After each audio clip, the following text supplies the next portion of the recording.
Hey everybody, Maxwell Ventura with Douglas Elliman. This is your March San Diego real estate market update. And today we're gonna go over the brief numbers that you need to know, the statistics, mortgage applications, 30-year fixed. We're gonna go a little bit deeper and talk about rates, staying competitive in today's market. God forbid you are a buyer. New construction. Last year, we'll review some of the shocking numbers, and then for my investor clients out there, we're gonna get a little bit into the 2 to 4 unit small multifamily residential, and we're gonna start that right now.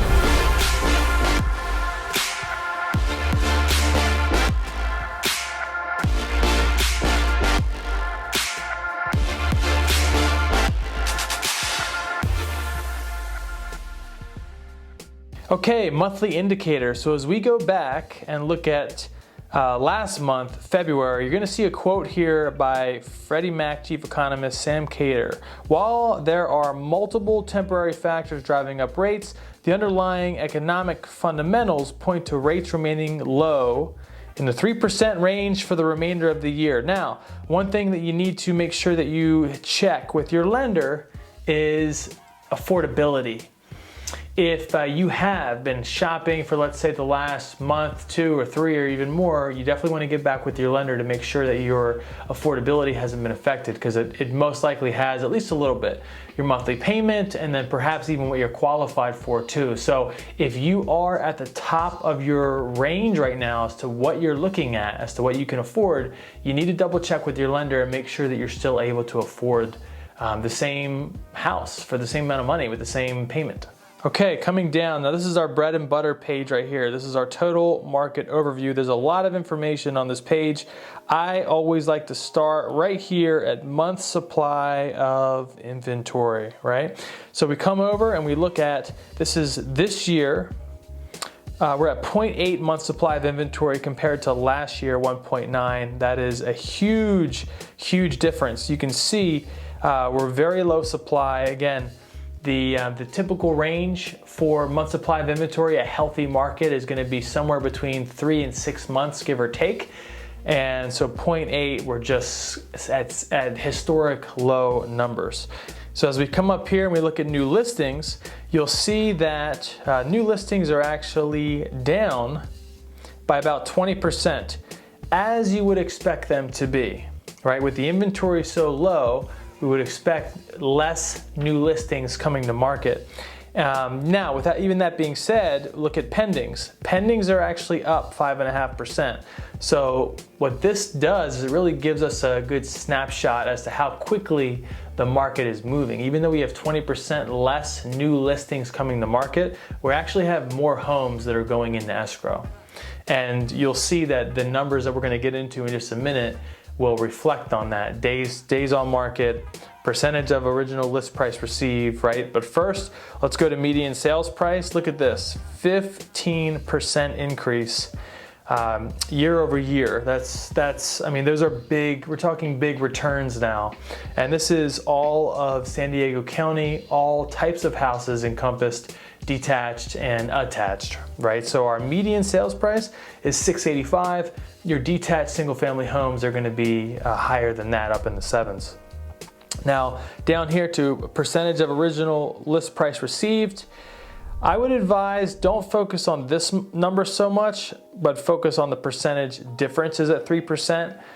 We're seeing homes that are like your bread and butter homes, let's say, that are between 500 and 750, and you could argue even up past $1 million, they're still getting 30, 50,000 or even more above list price. So that number, that percentage, can be a little misleading, but I think the main takeaway is that it's a 3%, which is a significant difference from just this time last year. And the same goes for the very last point here that we'll touch on, is days on market.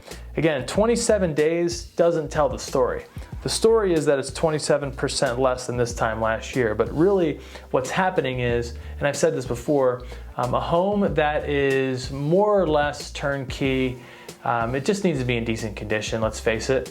And they'll go to market middle of the week. They shovel everybody in Friday, Saturday, Sunday, or Saturday, Sunday to get all their showings in.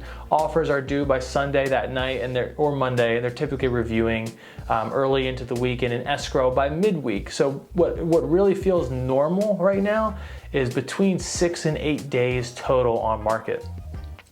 And then lastly, let's touch on affordability index as well.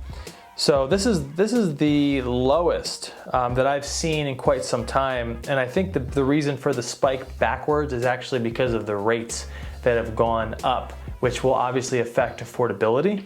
And so that's exactly what we're going to get into shortly. Right before we touch on the rates, mortgage applications decrease. Now, this does not surprise me. We're only at a negative 1.3%. For mortgage applications decreasing. Now again, the rates did just spike up. So 1.3% is not alarming to me with how fast that the market is still moving right now. Now again, you'll see here the refinance index decreased 5%. That would be expected. And now check this out. Signs of faster economic growth, an improving job market and increased vaccine distribution are pushing rates higher. And here it's with the spring buying season at our doorstep. The purchase market had its strongest showing in 4 weeks, and overall activity was 2.4% higher than a year ago. So that's something to point out too. You know, we are in the middle of March right now, which technically it's not even the spring buying season yet, right? Because we have to remember the real estate market is actually cyclical. It hasn't felt like that because this last year has been such a random year, but real estate is actually a cyclical market. We didn't really have any type of slowdown going into the holidays as we usually do, but typically as we go into the spring buying season is when we actually get the most amount of buyers that are coming to the market. So, you know, if there was ever a time that we need inventory, it's definitely now. So now we're gonna go into the 30-year fixed. So if we look at, let's go to a year ago, March 19th, look at that, right at the spike, 3.65. And here at our lowest was January 7th, 2.65. And you've seen here that we've done a little bit of a spike all the way through. And the most recent number is from the 11th, just a few days ago, at 3.05%. Now, here's what I wanted to touch on. How upset should you be about 3% mortgage rates? Now, the bump, look at number one here. The bump up in rates should not have surprised anybody. This is something that's been projected for quite some time. Number two, Freddie Mac's comments about the rate increase were not alarming. We just touched on this in the market update. And then look at this. Look at some of the data of the past. We've got 2020, the average was 3.11%. And then look at 2018, which was 4.54. And then if we come back even further back in history, look at the 90s, 8.12%. And then it goes even back further than that. So, you know, these are still considered historic lows. And, you know, again, as much as I think that we need more inventory and less buyers to every house, it still, I think, is a great time to buy, especially with thinking that if you are able to lock up a property, get your offer accepted, close, right? You have to think about what's going to happen now for the foreseeable future. With the supply as low as it is, the demand as high as it is, and your house, the likelihood of it continuing to appreciate, increase in value, and build a considerable amount of equity. How to be competitive buyer in today's housing market. So some of these, you know, you would expect, meet your lender early, know what you want, be prepared for a bidding war, right? So here are some more specific tactics that you can get into. And what I'm gonna do is put out a separate video going further in depth in all of these points. But essentially, first thing I wanna touch on is relationships matter. The relationships that your agent has, the relationships that your lender has, their reputation in the industry to close, how many deals they've done, their professionalism. All of this matters when the listing agent is speaking with their client, with the seller, and reviewing all of the offers that are coming in. So trust me, these things absolutely matter. Next is submitting a complete offer. Now what that means is filling out and putting together a clean RPA, residential purchase agreement, with everything filled in correctly, and that includes, the seller's name, the listing agent, just the professionalism of how the offer is written. It means including your proof of funds, including your pre-approval letter, copying the lender on the email, having a great introductory cover sheet, the whole nine. You have to look professional again. Number 3, earnest money deposit. There's a range there that you're able to include in your offer.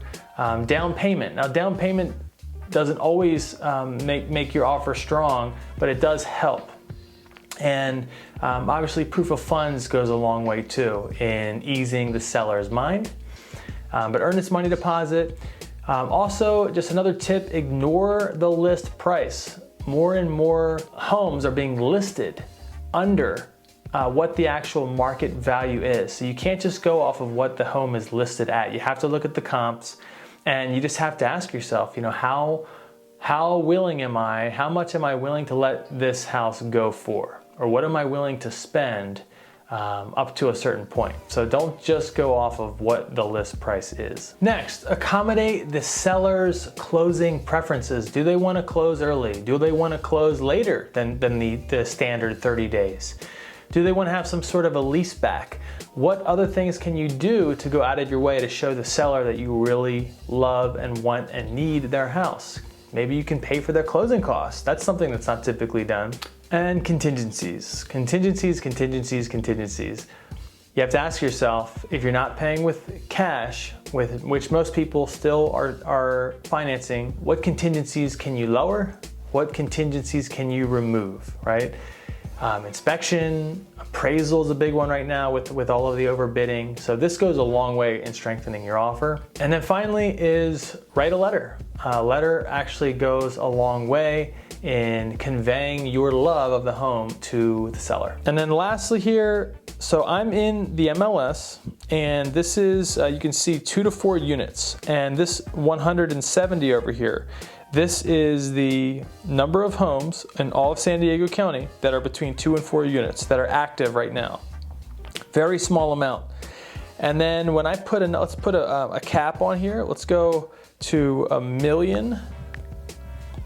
And look at that, all the way down to 73. The last thing that I'm gonna do, so there's only 73 active listings that are between 2 and 4 units and in San Diego County. Now look at this, 4 up in Oceanside, 4 around the Ramona, Escondido, Ramona, Julian. There's 1 out here in Borrego Springs.